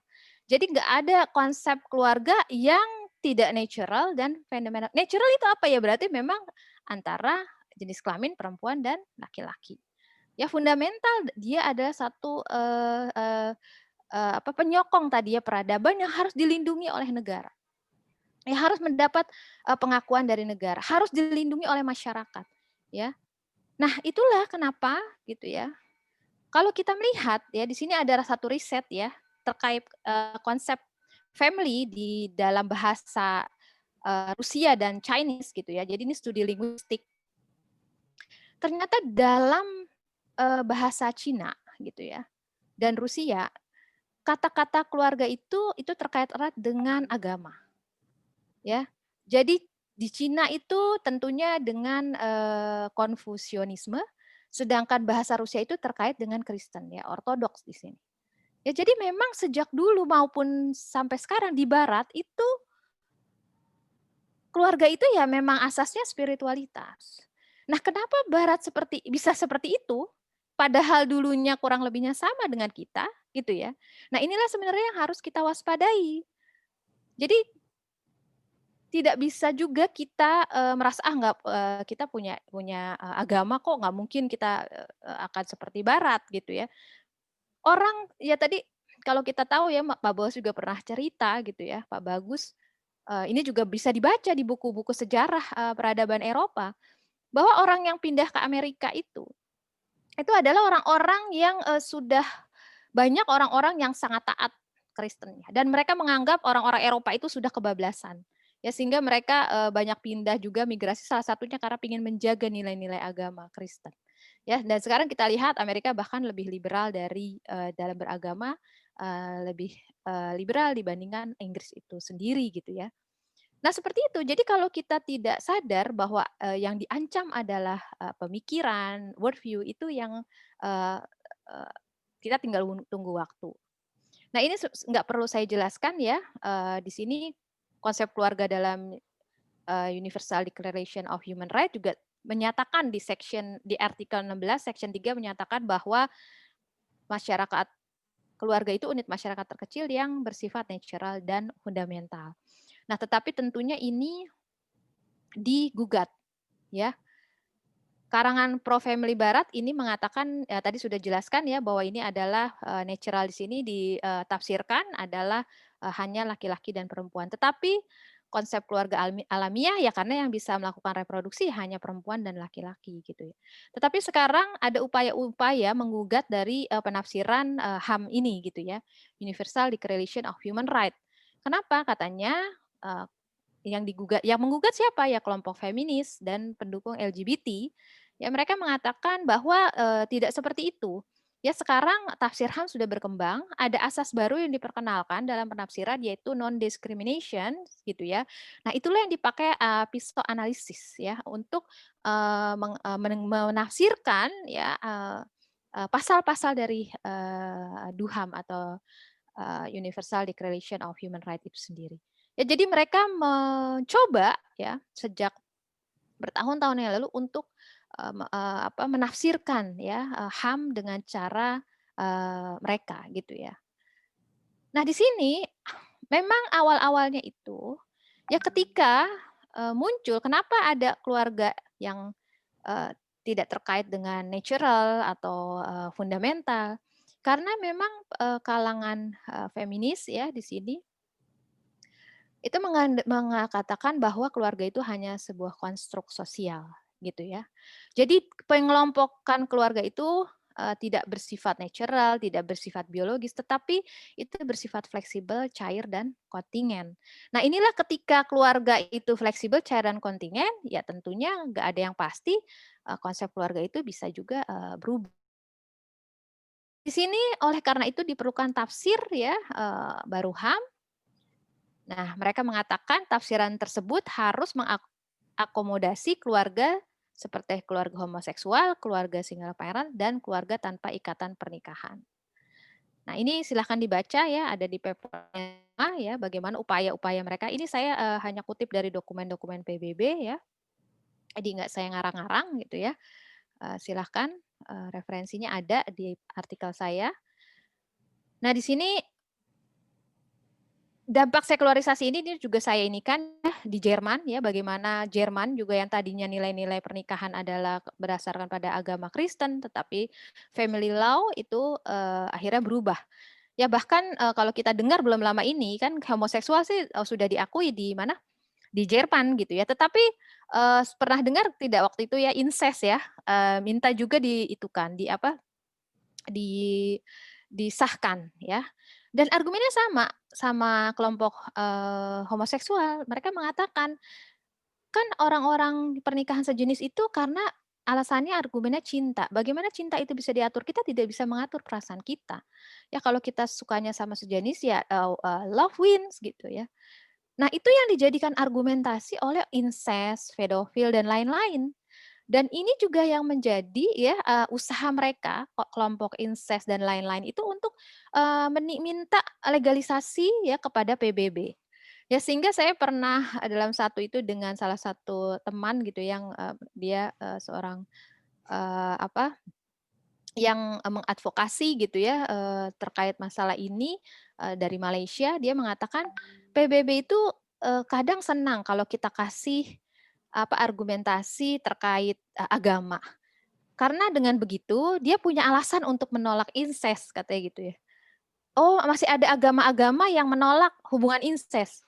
Karena kalau tidak gitu ya, mereka akan dipaksa, loh kok saya kan misalnya menikah sama orang tua saya karena saya cinta.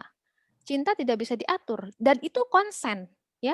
Saya sudah berumur lebih 18 tahun ya, saya konsen, orang tua saya konsen, sudah tidak ada larangan lagi seharusnya. Itu sudah legal seharusnya. Kenapa tidak boleh? Kenapa sesama jenis boleh? Yaitu orang-orang barat itu nggak bisa. Jadi moral apa ya, etika apa yang bisa melarang? Ya mereka pasti diem gitu ya. Nggak bisa menjawab karena itu sama sekali itu sama dengan logika yang dipakai pernikahan sejenis. Ya tetapi ketika ada negara-negara yang melakukan keberatan gitu ya terkait LGBT gitu ya, pernikahan LGBT, mereka senang ya, ada senangnya gitu. Oh ya masih ada Malaysia ya yang Indonesia gitu yang menolak ya sehingga nggak bisa kalau incest ini karena ada moral agama di situ. Nah, itu dipakai gitu ya untuk ini. Nah sayangnya ya yang saya dengar kalau di Malaysia itu dengan LSM dan pemerintah ini tuh kompak ya sama-sama tidak menyetujui perombakan family law ini gitu ya terkait konsep keluarga. Tidak ada konsep keluarga yang natural, tidak boleh mengakomodasi keluarga-keluarga yang seperti itu, yang keluarga kumpul kebo, keluarga. Jadi mereka pingin tuh ya yang dimasukin itu keluarga kumpul kebo ya, lalu keluarga LGBT, single parents, setelah itu ya single parents ya udah. Nah, kenapa sih mereka pingin ngotot banget, pengen dimasukin gitu ya sebagai konsep keluarga atau diverse family? Ya karena itu, karena di DUHAM itu dia masyarakat itu harus melindungi ya. Negara itu harus melindungi. Jadi ketika mereka tidak diakui sebagai konsep keluarga, ya mereka tidak mendapatkan hak itu. Sehingga mereka ketika itu sudah dijadikan bahwa mereka diakui sebagai keluarga, tentunya mereka akan mendapat perlindungan dari masyarakat. Jadi nggak boleh lagi misalnya ada orang kumpul kebo lalu ditangkap atau misalnya dilarang gitu ya. Nah itu bisa dituntut PART-nya, bisa dituntut itunya karena dia dilindungi ya. Nah hal itulah yang kenapa ya nanti ya yang tadi saya bilang di Indonesia ini berbeda ya. Di Indonesia katanya pemerintahnya itu masih menolak lah ya konsep-konsep diverse family seperti ini. Tetapi LSM-nya ya yang di sana gitu yang dari Indonesia ya itu banyak sekali yang justru malah menentang pemerintahnya sendiri. Dan kita tahu siapa itu, yaitu adalah LSM yang memang berafiliasi ke feminis, ya, dan berafiliasi kepada LGBT, gitu. Ada dua kubu di sini. Ya, jadi mereka memang memiliki satu asumsi-asumsi tertentu terhadap. Jadi kalau kita bilang, oh feminisme tidak menentang konsep keluarga, mereka pasti akan marah atau merusak keluarga, mereka akan marah atau tidak mendukung ketahanan keluarga, mereka akan marah tentunya. Kenapa? Karena enggak kok kita ngedukung keluarga, kita support ketahanan keluarga. Ya tetapi konsep mereka. Jadi mereka ingin bahwa yang penting keluarga itu berketahanan, tidak peduli gitu ya. Itu LGBT, itu kumpul kebo, yang penting mereka survive, mereka kuat, mereka punya dari faktor ekonomi dan lain-lain. Bahagia daripada pasangan heteroseksual ya tetapi tidak berketahanan. Ya sering berantem, sering pukul-pukulan, tidak bahagia. Lah mendingan kami. Jadi yang menjadi indikator di ketahanannya. Ya sehingga mereka marah kalau kita katakan bahwa keluarga ini nah tetapi mereka tidak sadar bahwa ketahanan keluarga dalam Islam adalah atau dalam masyarakat Indonesia itu tadi yang unsurnya yang ada nilai atau value. Ya ketika dia bertentangan dengan agama, tentunya kita tidak bisa mengatakan dia keluarga yang berketahanan, ya. Tidak bisa mengatakan itu karena ada satu unsurnya yang sebenarnya sudah dirusak gitu. Jadi dampak sekulerisi pada nilai keluarga ya di Barat itu sudah terlihat dan di Indonesia pun sudah mulai gitu ya. Kenapa gitu ya? Nah itu yang menjadi ini sudah bisa dibaca. Jadi tadi yang saya bilang mereka akan mengatakan kita mendukung modern family. Ya kalau tadi makanya kemarin undang-undang ketahanan RU ketahanan keluarga kandas di DPR gitu ya. Itu karena mereka mengatakan undang-undang itu menyokong ya undang-undang ketahanan keluarga menyokong traditional family. Jadi upaya merusak nilai-nilai atau konsep keluarga itu pertama adalah membuat julukan ya atau label ya kepada keluarga yang natural itu dilabeli dengan keluarga yang tradisional. Ya, jadi bukan keluarga natural tapi itu keluarga tradisional. Dan kami adalah keluarga yang diverse. Kami adalah modern family. Ya, jadi itu. Jadi dibuat dulu itu, ya. Pelabelan sehingga akan terpecah dua. Nah, keluarga tradisional ini akan diidentifikasikan dengan keluarga yang kolot, tidak terbuka, penuh dengan kekerasan, melanggengkan patriarki dan lain-lain. Ya, kenapa melanggengkan patriarki? Ya, karena dia adalah kepala keluarganya laki-laki. Dan selama berabad-abad, konsep patriarki itu katanya sudah menjadikan gitu ya keluarga ini adalah entitas terkecil penindasan kepada perempuan. Jadi itu adalah cara pandang ya tentang apa makna ya keluarga ya bagi mereka gitu. Sehingga tadi akhirnya mereka mengatakan wah ini keluarga tradisional sehingga ketika diundang-undangkan tentunya tidak ada lagi ruang untuk keluarga-keluarga yang diverse ini, yang berbeda-beda ya tadi ya keluarga LGBT, keluarga kumpul kebo, keluarga single parents, tidak ada lagi ya sehingga usaha mereka untuk menentang RUU Ketahanan Keluarga itu udah luar biasa ya karena dianggap itu adalah satu bentuk simbol ya penindasan terhadap perempuan.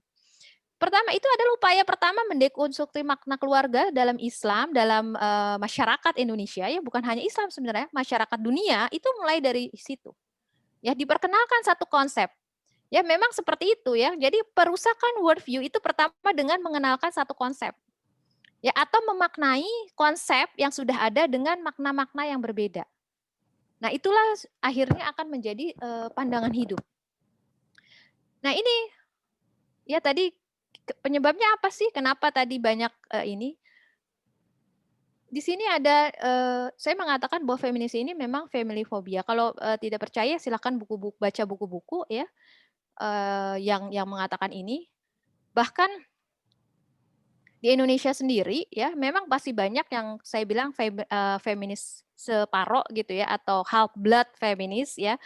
Karena sebenarnya mereka itu ya walaupun memang feminis bermacam-macam gitu. Ya itu mereka share common assumption. Itu bahkan seorang tokoh feminis yang mengatakan. Ya itu yang saya bilang tidak mungkin feminisme itu dikatakan isme ideologi kalau tidak ada kesepahaman. Ya di Indonesia dan sekarang di feminisme gelombang ketiga yang menjadi jargon ya yang memang sudah diakui oleh feminisme secara global itu adalah lawan patriarki. Ya jadi lawan patriarki itu siapa yang harus pertama dilawan? Ya institusi keluarga. Silahkan kalau itu ya dibaca ya website feminis. Ya saya tidak mau menyebabkan ini seperti promosi ya, tetapi kalau tidak percaya silahkan baca ya bagaimana mereka ya bahkan feminis yang mengaku Islam pun itu ujung-ujungnya akan mempromosikan tadi ya untuk merombak institusi patriarki ini. Ya tapi kalau kita tanya sebenarnya apa itu patriarki? Datangnya dari mana? Sejarahnya bagaimana? Bahkan feminis radikal dan feminis marxis saja berantem di sini. Ya sehingga kita berteriak-teriak untuk konsep sesuatu yang tidak jelas. Ya, padahal tidak ya, halo? Mohon maaf tinggal 1 menit lagi. Oh iya.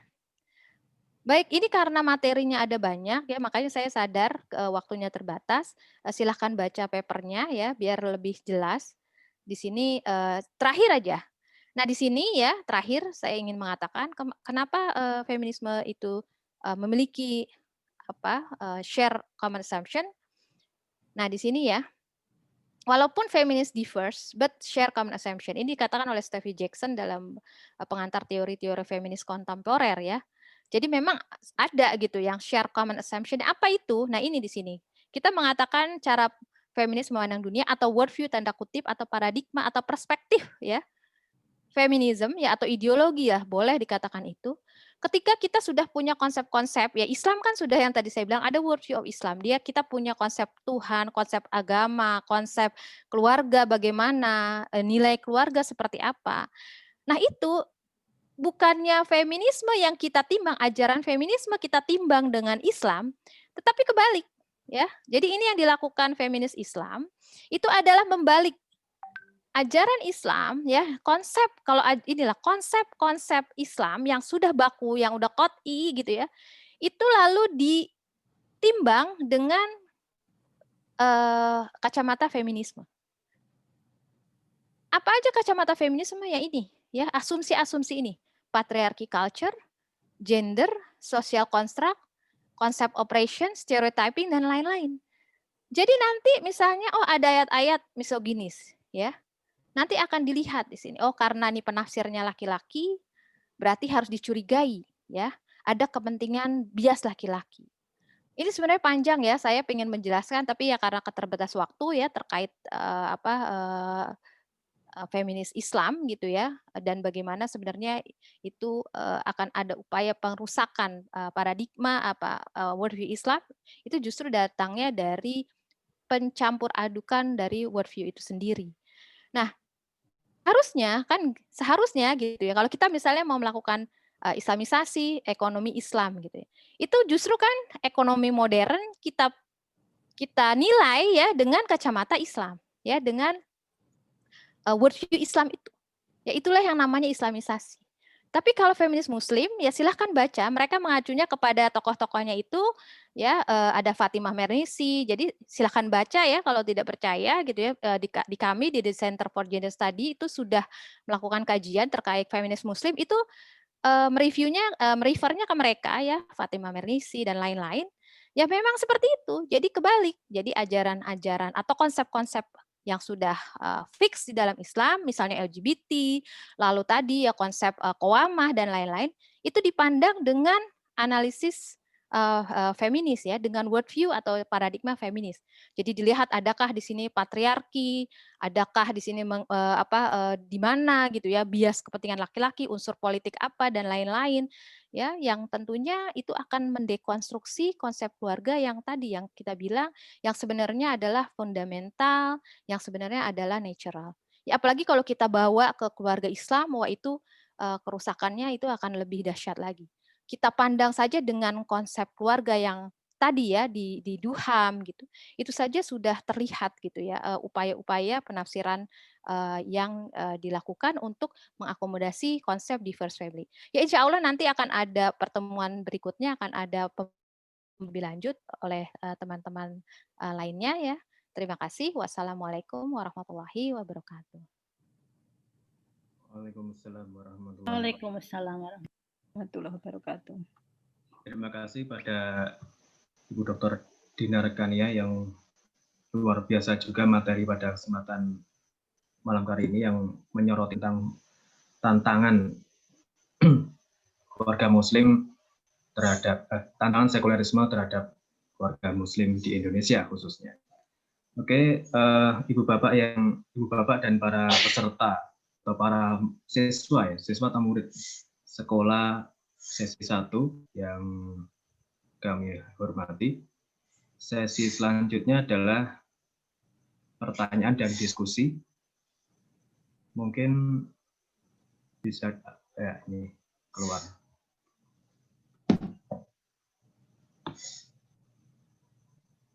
Ada pertanyaan dari Ibu Tina Fiatin. Yang pertama, bagaimana wujud tanggung jawab pemerintah yang sudah dilakukan selama ini untuk mewujudkan ketahanan keluarga Indonesia?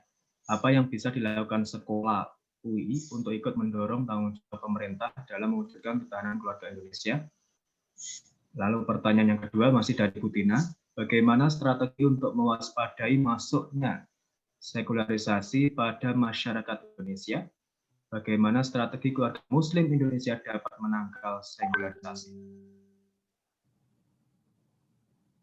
Apakah ada lagi pertanyaan? Atau dijawab langsung? Dijawab langsung satu sesi dulu ini, Pak. Oke. Kami persilakan kepada Bu Trias dan nanti dilanjutkan Bu Dinar untuk menjawab dua pertanyaan ini dari yang datang dari Bu Tina Afiaten. Silakan Bu Trias dan Bu Dinar. Bu Trias dulu mungkin. Oke, terima kasih ya atas pertanyaannya dari Bu Tina. Sebentar saya buka catatan saya sendiri, di situ dihapus ya. Oke ya. Baik nih, saya juga punya catatan sendiri. Untuk yang pertama, jadi kalau kita mendengar sebetulnya ketahanan keluarga Indonesia itu tugas ya. Nah, kalau di sini ditanyakan soal tanggung jawab pemerintah, ya pemerintah membuat undang-undang tentang pembangunan ketahanan keluarga, kemudian Kemen PPA dan multisektor juga mengerjakan hal yang sama. Hanya mungkin secara umum itu sifatnya kan hanya 3 tadi Bu Tina. Ya, yang fisik, kemudian non fisik ya. Kemudian adalah beberapa kriteria. Nah, kalau kita berpikir tentang nilai-nilai, nah itu karena kita yang majemuk gitu. Jadi hanya disebutkan tadi yang sudah saya sampaikan itu secara general, misalnya fungsi keluarga itu ada 8 yang termasuk keluarga yang sehat itu seperti apa dengan 30 indikator misalnya ya seperti itu. Nah, tentu itu sudah dilakukan ya dan misalnya kalau survei cepat yang dilakukan bersama oleh Kemen PPA misalnya dengan SPGI itu ya, studi wanita gender anak se-Indonesia itu ya kecepatan dari setiap pimpinan daerah itu memang berbeda-beda. Nah, kalau kita ditanya bagaimana yang akan dilakukan oleh sekolah, ya sekolah ini adalah salah satu dorongan ya untuk ikut bertanggung jawab menjawab tantangan terutama tadi tidak hanya soal fisik, psikis gitu ya. Kemudian juga nilai-nilai. Nah, bagaimana sekolah ini nanti akan mendorong tanggung jawab pemerintah? Nah, ini mungkin cita-citanya memang jauh ya. Sekolah ini akan kita selenggarakan secara berkelanjutan, kemudian dievaluasi secara berkala, kemudian bisa menemukan format lah yang pas. Ini kalau ada yang menyebutnya nih kayak akademi keluarga gitu ya.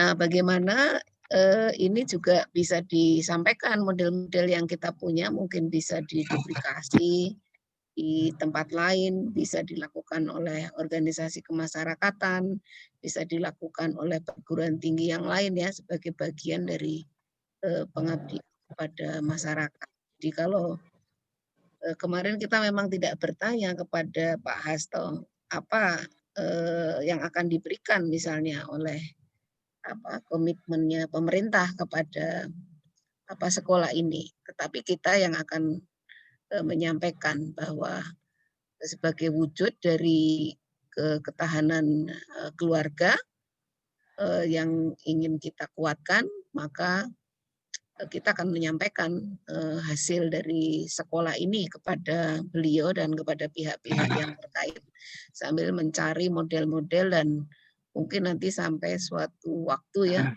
Susni yang punya cita-cita kita mendapatkan paten tentang sekolah UII ini. Nah, kalau untuk yang kedua, saya kira soal sekularisasi ya, ini kan berkaitan dengan paham tadi ada world view. di masing-masing muslimin muslimat itu, kemudian yang dari waktu ke waktu itu kan ya istilahnya secara muamalah ya duniawiyah ini juga terwarnai oleh berbagai isme-isme yang lain yang ada di Indonesia.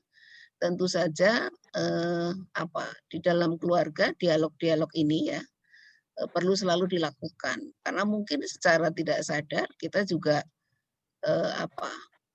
terpengaruh ya oleh paham-paham tersebut. Kemudian bagaimana meluruskan kembali dan menjelaskan dan memiliki nilai komitmen yang sama di dalam keluarga di Indonesia. Jadi waktu untuk keluarga berdiskusi bersama ini kan menjadi sesuatu yang sangat penting untuk itu. Karena boleh jadi physically gitu ya, sepertinya dekat, tetapi secara ideologis boleh jadi berbeda. Oleh karena itu keluarga harus punya kesempatan menanamkan, kemudian memelihara, mengkaji dan mempertahankan agar nilai-nilai yang ada itu baik yang muamalah maupun yang berkaitan dengan nilai-nilai Islam itu tetap harus berjalan dan makin kuat. Itu saja Pak Subhi, terima kasih. Terima kasih pada Bu Trias atas jawabannya. Tadi yang kedua bisa dijawab Bu Tina dulu tuh, yang pertanyaannya Bu Tina yang untuk Bu Dinar maksud saya. Ya. Jadi bingung. Silakan Bu Dinar untuk pertanyaan yang nomor 2. Iya, baik. Saya juga tadi yang pertanyaan pertama tentunya setuju dengan Bu Trias ya, bahwa ini tugasnya adalah membuat kebijakan-kebijakan publik yang memang kalau saya lebih suka menyebutnya keluarga mainstream ya, family mainstreaming ya. Kenapa family mainstreaming? Artinya pusat dari sebuah kebijakan itu tentunya berorientasi kepada keluarga gitu ya. Itu adalah sesuatu yang juga harus menjadi keunggulan dari masyarakat Indonesia, sehingga perlu adanya kebijakan-kebijakan, undang-undang ya, produk-produk kebijakan yang justru ke arah situ gitu ya. Justru bukan berlari kepada ke arah individualisme yang melihat perempuan itu menjadi entitas yang tersendiri ya. Tetapi justru makanya saya bilang seharusnya kementerian kita itu Kementerian Perempuan dan Keluarga atau Kementerian Keluarga lah, karena perempuan tidak bisa dipisahkan dengan suami, dengan anak gitu, dan itulah yang menjadi concern dari family mainstreaming gitu. Nah di sini saya melihat belum kritik saya terhadap kebijakan selama ini itu masih kita terbawa dengan individualisme ya, yang memang berakar sebenarnya kita tidak menentang semua yang ada di Barat ya. Bahkan kalau kita melihat sejarah Islam, justru Barat itu mendapatkan pencerahan ya pada masa Renaissance itu kan ketika perang salib, lalu mereka belajar di Toledo, di Andalusia dan lain-lain. Jadi mereka sendiri itu ada nilai-nilai Islam gitu ya, yang diambil oleh mereka, ya tetapi setelah itu desekularisasi. Ya jadi unsur-unsur peradaban Barat itu dibangun oleh, sebenarnya banyak yang dibangun oleh Islam, dan di situ ada buku bagaimana mereka mengadopsi pemikiran Imam Al-Ghazali gitu ya, itu udah sangat well known lah di sana. Ya, tetapi di kita sendiri kita tidak tahu ya. Jadi kita bukan anti kepada Barat. Barat yang bagus ya, bagus dalam arti di sini yang sesuai dengan worldview itu kita timbang ya. Itulah perlunya worldview yang kokoh ketika kita bisa menentukan. Ya, tetapi ini adalah koreksi kepada kita ya. Ini koreksi ke dalam kita sendiri merasa inferior karena masyarakat Muslim tidak bisa membuktikan ya dirinya sendiri sebagai masyarakat yang memang rahmatan lil alamin. Kita masih memiliki banyak kekurangan. Keluarga kita juga belum bisa memberikan gitu ya berketahanan yang memang sebenarnya diperlukan oleh masyarakat Barat gitu ya. Nah kalau disitulah sebenarnya harusnya pemerintah gitu ya bisa mengambil nih ini sesuatu yang menjadi ciri khas bangsa Indonesia, bahwa keluarga itu menjadi sesuatu yang baik ya, sehingga kita tidak mengambil asas-asas individualistik yang memisahkan perempuan dari Kurang lebihnya itu ya, tetapi teknisnya tentunya sangat panjang. Nah, yang kedua ini mungkin terkait dengan materi saya ya, bagaimana strategi mewaspadai masuknya. Nah, ini sih sebenarnya sudah terlanjur gitu ya. Artinya masuknya sekularisasi itu sudah lama sekali ya ke masyarakat Indonesia dan hasilnya kita lihat sekarang gitu ya. Bahkan sulit sekali menjadi seorang muslim gitu ya di kondisi masyarakat yang sekuler ya, karena memang sudah masuk sejak lama. Tetapi yang mungkin pertanyaannya perlu dirubah ya, untuk bagaimana yang sudah ada gitu ya kondisi kita bisa merespon kondisi ini.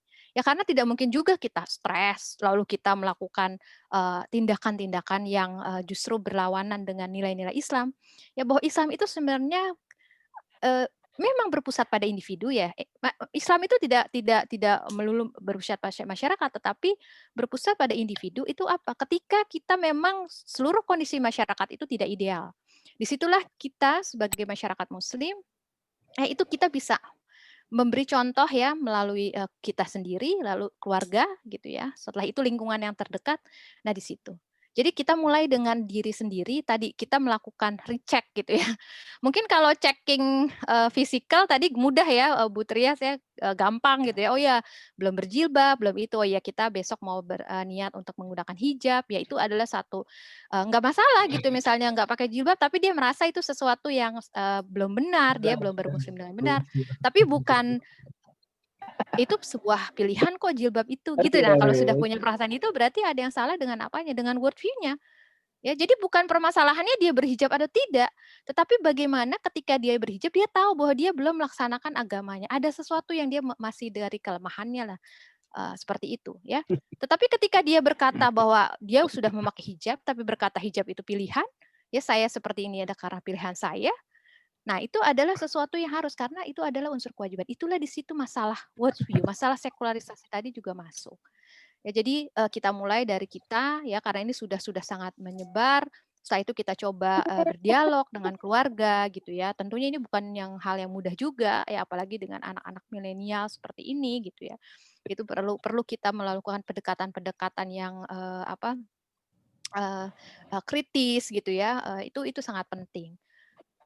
Lalu yang kedua, bagaimana strategi keluarga Muslim Indonesia untuk menangkal sekularisasi? Yaitu saya bilang kita mulai dari pemikiran ya sebenarnya gitu. Yang paling sulit itu tadi mereview pemikiran kita ya dengan belajar ya, dengan belajar. Setelah itu membaca ya, setelah itu berdialog dengan keluarga ya tentunya jangan hanya melihat. Jadi gini banyak keluarga yang abai, dia sangat memperhatikan keluarga dari segi fisikal gitu ya, dari mulai kesehatan, gizi, dan itu baik, sangat baik dan harus, dan itu salah satu unsur ketahanan keluarga.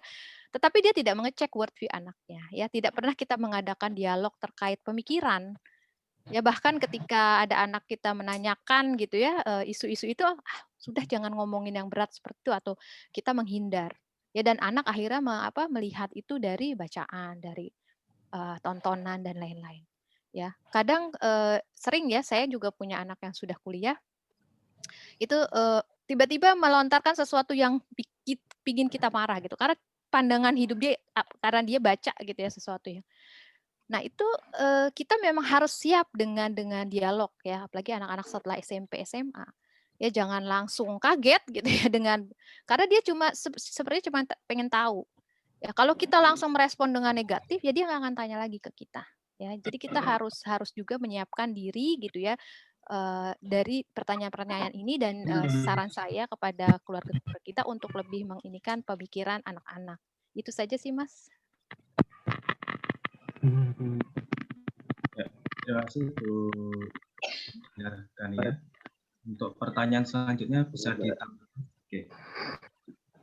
Dari Muhammad Azmi Syafiq.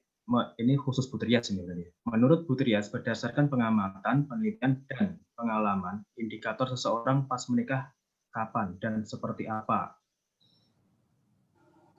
Silakan Bu Trias. Ya, sudah ya. Baik, wah ini keren ya Muhammad Azmi Syafiq ya. Jadi ini pesertanya tuh yang banyak malah yang muda-muda loh sebetulnya dibanding yang sudah berkeluarga sepertinya. Nah, pasnya kalau disebut sih pasnya kapan? Ya itu tentu sangat individual. Tetapi ada beberapa batasan-batasan yang dapat kita pelajari ya. Misalnya ini untuk perempuan, nih, itu secara fisik disebutkan umurnya harus di atas 21 tahun. Karena apa? Sebelum umur itu mulut rahimnya itu belum jadi, yang berpotensi nanti menyebabkan kanker leher rahim.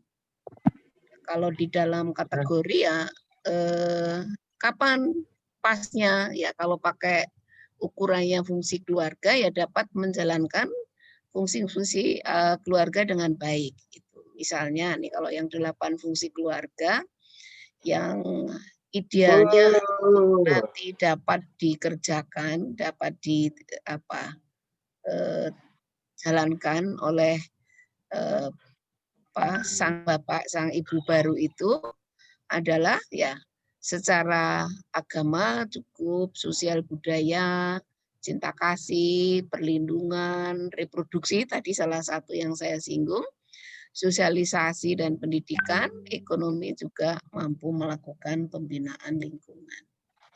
Nah, artinya kapan? Nah, ini memang terdapat kecenderungan yang satu kelompok atau satu bagian itu menunda sampai merasa mandiri. Tadi di depan juga saya singgung bahwa keluarga kita itu nampaknya lupa atau malah tidak menjadi agenda soal kemandirian. Sehingga berapa umur mandiri secara ekonomi dari keluarga. Kalau kajian-kajian fikihnya itu ya balik. Balik itu kan bisa 9 tahun, bisa 10 tahun. Nah, bagaimana coba kita menjadi orang tua yang bisa mendidik anaknya dalam usia yang muda itu mandiri secara ekonomi. Nah, bahwa secara fisiologis tadi fisiknya seperti itu, laki-laki ya lebih muda sebetulnya. Kalau dianjurkannya 25 gitu ya. Tetapi bahwa fisik seperti itu secara sosiologis ya memang tadi kan ada banyak gangguan emosi yang dialami oleh keluarga, kemudian secara psikologis yang ketiga, misalnya kalau kita kriteriakan ada 3. Tapi kalau kita menggunakan nilai, ya harus ada nilai yang sama antara satu pasangan dengan pasangan yang lain.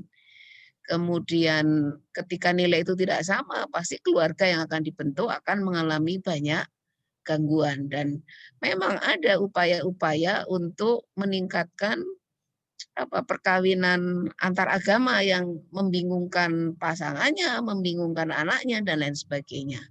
Jadi kalau pakai tambahan kategori itu ya harus ada tambahan kategori nilai keyakinan yang sama. Nilai keyakinan, ada indikator fisik, ada indikator sosial, ada juga indikator yang psikologis. Jadi termasuk tadi yang kalau kita melihat tantangan SDM di Indonesia yang 41,5% itu stunting, itu urusannya kan juga kaitannya dengan kesehatan fisik dan reproduksi dari calon ibu ya. Kemudian juga calon bapak. Kemudian yang lain misalnya soal tadi yang pokok adalah kemandirian ekonomi. Coba orang tua di Indonesia itu kan begitu rupa ya menyiapkan perkawinan anaknya dengan biaya yang sangat besar. Itu apakah kemandirian itu sampai di setelah pernikahan atau gimana? Jarang orang mendiskusikan itu. Ada yang mungkin punya pemikiran berbeda menyebutkan misalnya, saya ingin menikah sederhana, yang penting mengumumkan, kemudian sah oleh negara, kemudian biaya yang besar itu lebih baik untuk kesejahteraan keluarga yang akan dibangun. Saya senang contoh-contoh di Kauman Jogja itu, pokoknya datang ke masjid, akad nikah, terus yang datang dikasih snack dan makanan, terus pulang selesai. Tapi ada yang kalau ditanya habis berapa mobil Pak menikahnya, itu. Nah ini contoh misalnya indikator secara ekonomi apakah akan seperti itu. Nah, jadi secara reproduksi, secara termasuk di dalamnya kesehatan ya, secara fisik itu memang harus disiapkan. Kemudian secara sosiologis tadi ada pemeriksaan ya, misalnya nih ada kekhawatiran para ibu ya, ternyata ada misalnya laki-laki yang atau perempuan yang biseksual ya, ada gangguan seperti itu, sehingga ketika menikah justru ternyata meskipun sudah bisa laki-laki punya pasangan perempuan, perempuan punya pasangan laki-laki, tapi mereka masih punya pasangan yang sejenis lainnya. Nah ini untuk teman-teman generasi muda ini juga perlu diwaspadai gitu, sehingga ada yang mengatakan bahwa para mertua baru itu ya, ini harus memeriksa calon menantu secara medikal untuk memastikan mereka tidak biseksual misalnya. Nah, ini salah satu contoh. Jadi kembali ke Mas Azmi Safik ya, physically, kemudian psychologically juga kaitannya dengan nilai. Jadi ada 4 kalau saya usulkan Mas indikatornya itu. Jadi tidak hanya fisik, tidak hanya psikologis, juga tidak hanya sosiologis, tapi juga nilai ya, nilai yang sama, yang tadi disebut mitsaqon ghalidha ya, perjanjian yang suci, yang komitmen sampai akhir nanti berkumpul kembali di surga, itu kira-kira. Itu saja mungkin bisa ditambahkan oleh Bu Dinar. Meskipun pertanyaannya untuk saya. Silakan Bu Dinar, bisa ditambahkan. Kalau mungkin sudah jelas ya tadi dengan Bu Tria sudah baik sekali ya. Coba mungkin ini ada pertanyaan yang saya catat di chat ya. Mungkin saya bisa jawab ini aja, Mas Subi ya. Iya tadi ini sangat menarik ya. Bagaimana? Coba saya ke atas dulu nih. Dari Mbak Hapsari, bagaimana kaitan antara budaya di Indonesia atau nilai-nilai kearifan lokal terhadap penerapan worldview Islam dan dalam membangun ketahanan keluarga? Nah ini, jadi kalau kita lihat di Indonesia gitu ya, sebenarnya nilai-nilai budaya yang dominan gitu ya, itu adalah budaya apa sih gitu? Tentunya Islam. Ya ini yang sering kita lupa bahwa masyarakat Indonesia, ya budaya masyarakat Indonesia ya. Nilai-nilai adat masyarakat Indonesia pada umumnya itu adalah nilai Islam.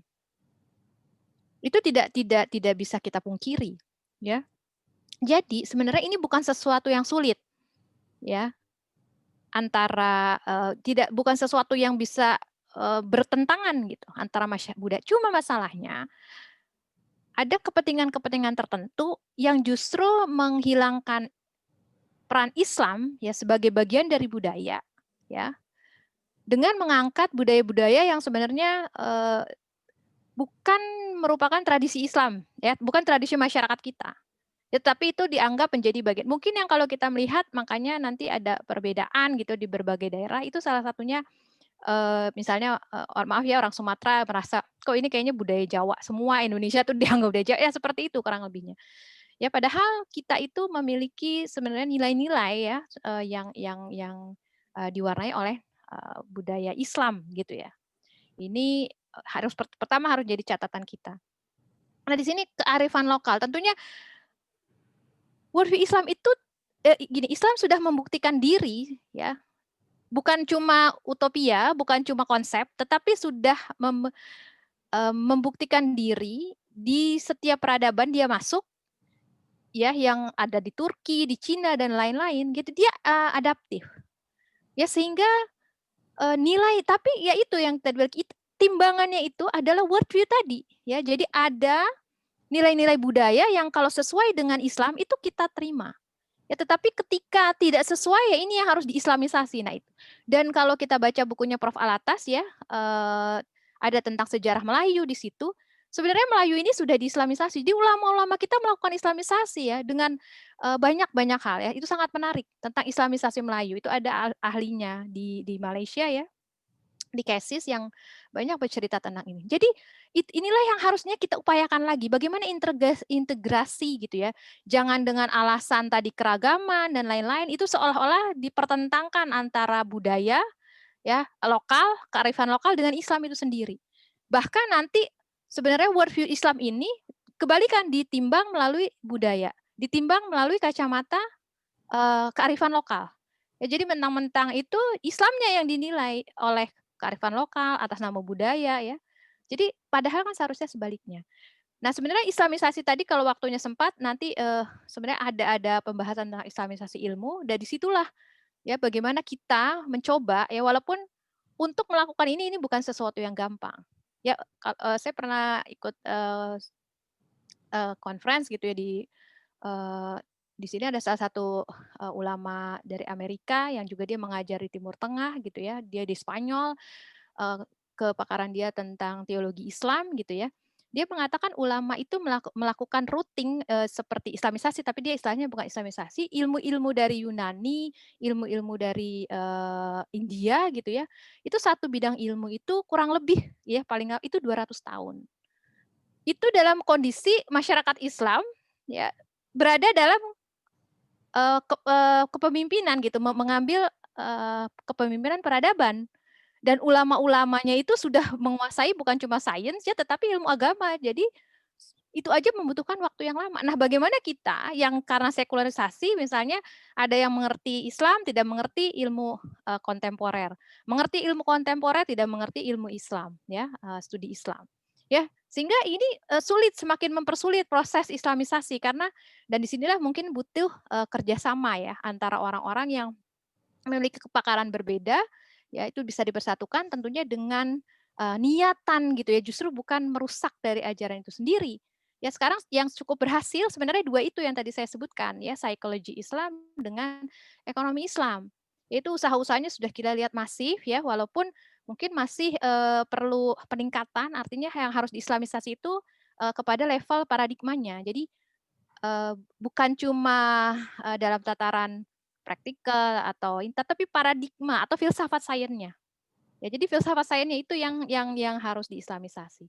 Nah, ini kalau kita tahu kedudukan antara tadi budaya, worldview Islam dan local wisdom itu, insya Allah ini adalah tinggal bagaimana nanti ya secara praktikal Mbak emang ini memerlukan tadi kerja-kerja peradaban. Ya insya Allah sekolah ini mungkin niatannya insya Allah kita doakan itu mencoba gitu ya untuk menginisiasi bagaimana nanti kita bisa paling tidak konsep keluarga lah ya. Ini yang saya bilang, ini kita membalikan kembali konsep keluarga itu seperti tadi, konsep yang memang diwarnai oleh worldview Islam. Dan worldview Islam ini sebenarnya sangat bisa diterima oleh kalangan non-muslim sendiri. Ya. Itulah kelebihan Islam sebagai agama universal, karena konsep keluarga Islam sendiri itu, ya konsep keluarga itu pasti akan diterima oleh kalangan non-muslim itu sendiri. Kurang lebihnya gitu Mbak, Mas Subhi, dari saya tambahan dan jawabannya. Ya, terima kasih Bu Diantar atas jawaban yang pertanyaannya justru muncul di chat ya, belum sempat kami tampilkan. Terima kasih Bu Diantar masih menyempatkan untuk scroll chat gitu. Bu Dian, apakah jadi menampilkan